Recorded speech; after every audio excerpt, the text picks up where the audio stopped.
Nagasinda pachu ayyuma wadale. Jala Yesusu lampeko nadale. Ashama akkam jirtu jama. Nagasinda wadda nagato jalala. Akkam jirtu jedhe warra keessa fala. Akkam jirtu jedhe warra keessa fala.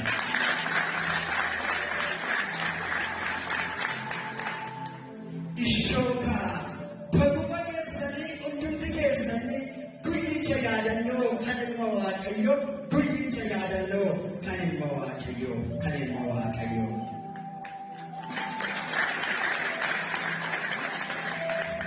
Kunoo walaloo qabanneera Yesuus du'aa ka'eera jedha mata dureen isaa siniif awwaalaleessa. Yesuus du'aa ka'ee duutis badduu ba'e arfin du'aa cabe Yesuus du'aa ka'e arfin du'aa cabe Yesuus du'aa ka'e Yesuus du'aa ka'e. Hawwaana namne awwaalichaa ka'e gaafa awwaalanii dhagicha ka'anii iddoo jedhanii eegdube ka'anii.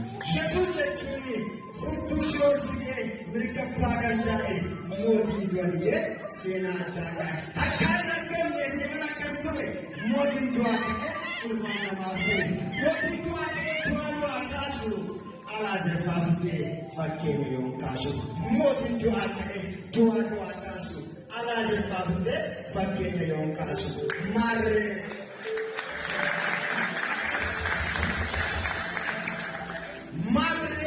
hayyuu mootichaatu ergama isaa ba'achuu akkuma daddarbu malee qabu cubbu. Yakka qabu yakkamaa taasisanii innoo cubbuu qabu cubbamaa taasisanii cubbuu ilmaan namaaf Yesuus fannisanii akka diduufis mudhii murteessanii samboodha fannoo gadi buusanii Yesuus ajjeesanii tuqee namni dhugaa innoo kunoo jira ta'ee abbaa mirgaa ta'ee abbaa mirgaa. Ayi yaa hojii namaa barambaa baasisanii Yesuus dhiisisanii hidhaa waliin jedhanii ittisa waliin jedhanii nama waliin qabne mana dhaabatanii. Ayi yaa hojii namaa maal kana qofaadha ittis geessanii isa saddeessanii kokkolfaa fannootti geessanii namicha qajeelaa jal'aa fakkeessanii attuu gidduu kaanii attus fakkeessanii. Ayi yaa hojii namaa inni garuu kana hundaa baatee jireenya nuuf laate kana hundaa baatee jireenya nuuf laate.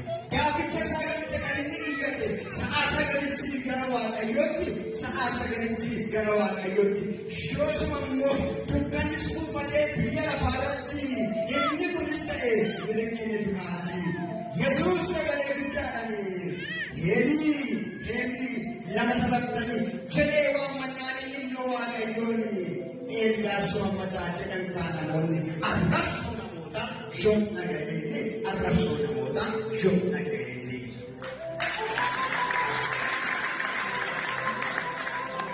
Ammas inni garuu kan hundaa baate du'achi ol laate coccobsaa dhiigasaa hin jiru kan akkasaa Yesuus maqaansaa du'a badduu baasa. Yesuus maqaansaa du'a badduu baasa.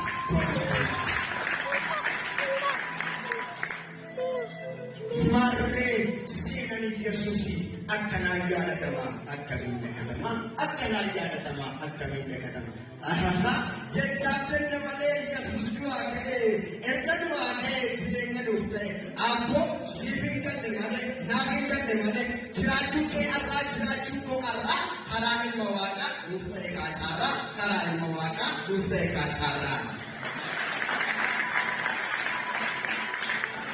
Golgaan dukkanaa'ee isumaan tarsa'e ifti aaran dhufee karaa isaa nuu ba'e furii lubbuu keenyaa Yesuus nuuf ta'e gooftaan kasii qabna mootiin kasii qabna duuti yoom danda'e. Biyya lafaatu hin beekne malee Yesuus jechuun goota Siyoon ta'ee furtuu Siyoon fide goota Siyoon ta'ee furtuu Siyoon fide gaaficha sana immoo duuta waan qabatee waan jechaa bitatee Yesuus arginaan abdii isaa kutate. Yesuus arginaan abdii isaa kutate.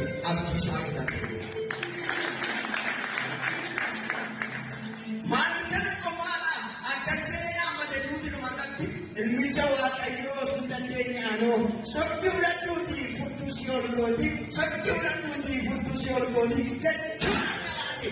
Tuuta addaanii nyaate, tuuta addaanii nyaate. Maarree erga sana duutis badduu ba'e dhuguma dhugaa waaqaa jireenyi sinuuf ta'e karaa ilma waaqaa. Nutuu jireenya arganne akkamittiin jettu ilmatti amanne. Kan jireenya hin qabne warra akkamiin jettu kan isatti amanne. Egaa ergaa walaloo gootii har'aaf kanumaati. Barreessan walalichaa maqaan isaa Suyumee eebbifamaa jecha dhaamsa gootu muree eebbifamaa jecha dhaamsa gootu.